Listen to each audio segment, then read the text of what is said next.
Charlotte Bennet learned the sound of silence in the most brutal way imaginable. It wasn't loud. It didn't crash or scream. It arrived softly, like a held breath, like the moment just before bad news lands. The bridal suite was filled with white roses, silk, and the faint hum of anticipation from hundreds of guests outside. Yet when Ethan Miller leaned close and whispered that her groom wasn't coming, the world didn't explode. It simply stopped. Time slowed, air thickened, and in that stillness, Charlotte felt something she had avoided her entire life: powerlessness. She stood frozen, fingers trembling against the smooth fabric of her wedding gown, staring at her own reflection. The woman in the mirror looked composed, flawless, successful. A woman who had built a multi-million-dollar company from nothing, who dominated boardrooms, who never let emotions interfere with outcomes. But behind her eyes was panic, raw and unfiltered. In less than 15 minutes, she was supposed to walk down the aisle and prove to the world that she truly had it all. Instead, she was standing in a bridal suite with a missing groom and a future threatening to collapse in public. For years, Charlotte Bennet had been defined by control. Control of her image, control of her company, control of her narrative. She had learned early that the world did not forgive women for weakness, especially women at the top. Every step of her career had required twice the effort, twice the resilience, twice the perfection. This wedding was not just about love. It was about legitimacy, about silencing whispers that powerful women must be cold or lonely. It was supposed to be the final, polished chapter of her success story. Ethan Miller had been standing quietly near the door, phone in hand, making call after call with the calm efficiency that had defined him for 4 years. As her executive assistant, he knew her rhythms better than anyone. He knew when to speak and when to stay silent. He knew when she needed solutions and when she needed honesty. And now, when the truth finally came, he delivered it without drama, without sugarcoating. The groom wasn't coming. No traffic, no emergency, just absence. Charlotte's first instinct was denial, then calculation. She mentally scanned options the way she always did in crisis. Delay the ceremony. Cancel it. Spin the narrative. But every option led to the same conclusion: humiliation. Investors would talk. Media would speculate. Competitors would question her stability. One missing groom could unravel everything she had worked decades to build. And so, standing on the edge of public collapse, she made the most reckless decision of her life. She chose the one man who had never failed her, never asked for anything in return, never pretended to be more than what he was. She chose Ethan. The decision itself felt surreal. Walking down the aisle with her executive assistant instead of her fiancé was absurd, unthinkable. Yet when she looked at Ethan, she didn't see judgment or fear. She saw steadiness. She saw someone who had already lost the love of his life and survived.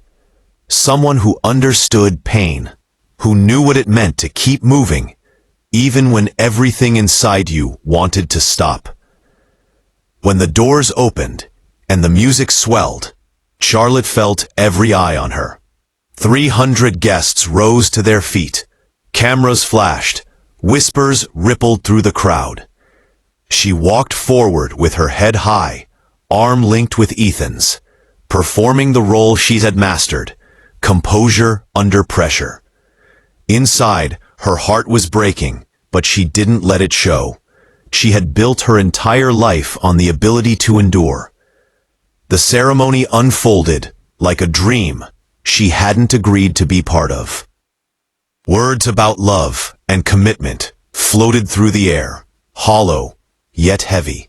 Holding Ethan's hand felt strangely grounding. His presence was solid, real, nothing like the man who had disappeared without explanation. When they exchanged vows meant for someone else, something inside Charlotte shifted. She couldn't name it yet, but the illusion she had been living in began to crack. The kiss was brief, appropriate, yet it lingered in her mind long after applause filled the space. It wasn't passion that shook her. It was safety. For the first time in years, she felt held, not admired or managed, but genuinely supported. The reception passed in a blur of champagne flutes, congratulations, and forced smiles. Charlotte played her part perfectly. Ethan stayed close, always just a step away, as if instinctively guarding her from falling apart. No one noticed the substitution. No one questioned the groom. Appearances, Charlotte realized bitterly, were easier to maintain than truth. But when the last guest left and the ballroom emptied, the performance finally ended. The weight of the day crashed down on her all at once. Sitting alone with Ethan in a quiet side room, Charlotte felt the exhaustion seep into her bones. The phone buzzed in her hand with a message she already dreaded. David's words were clinical, distant, cowardly. He wasn't ready. He needed time. He hoped she would understand. That was the moment Charlotte truly broke.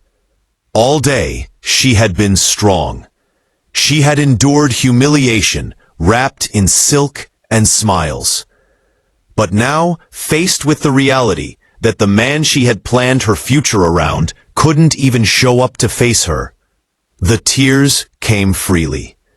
Years of restraint dissolved as she finally allowed herself to feel abandoned, betrayed, foolish. Ethan didn't hesitate. He didn't offer advice or platitudes. He simply held her while she cried, offering the one thing she had never allowed herself to accept: comfort without conditions.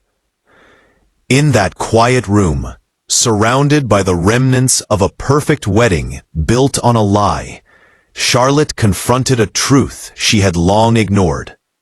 She had been so busy proving her worth to the world that she had chosen someone who only loved her success, not her strength or her vulnerability. She had mistaken compatibility for commitment, ambition for loyalty. Ethan's presence forced her to see the difference between someone who admired her from a distance and someone who stood beside her when everything fell apart. That night didn't magically fix her heart. It didn't rewrite the past or erase the pain, but it marked the beginning of something new. For the first time, Charlotte allowed herself to be human, not a brand or a headline. She allowed herself to rest, to grieve, to let go of the illusion that perfection was protection. In the weeks that followed, the world spun its narratives. Rumors circulated, questions were asked, but Charlotte handled them differently this time. She stopped explaining herself. She stopped chasing approval. She focused on rebuilding, not her reputation, but her sense of self. She learned that strength wasn't about never falling apart. It was about allowing yourself to be held when you do. Ethan returned the ring eventually, quietly placing it on her desk one morning with the same professionalism he had always shown.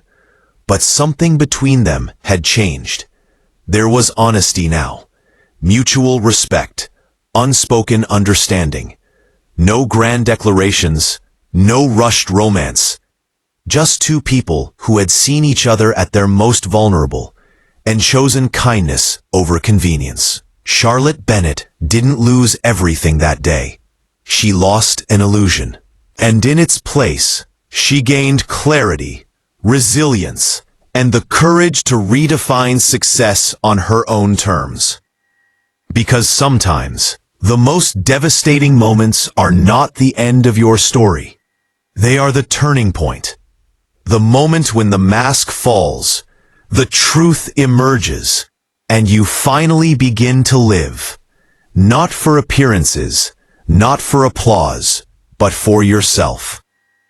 If this story moved you, if it reminded you that it's okay to fall apart and still rise stronger, take a moment to like this video and subscribe to the channel. Stories like this aren't just entertainment. They're reminders that even in our darkest moments, there's a path forward. And sometimes, the person who saves us isn't the one we planned for, but the one who stayed when it mattered most.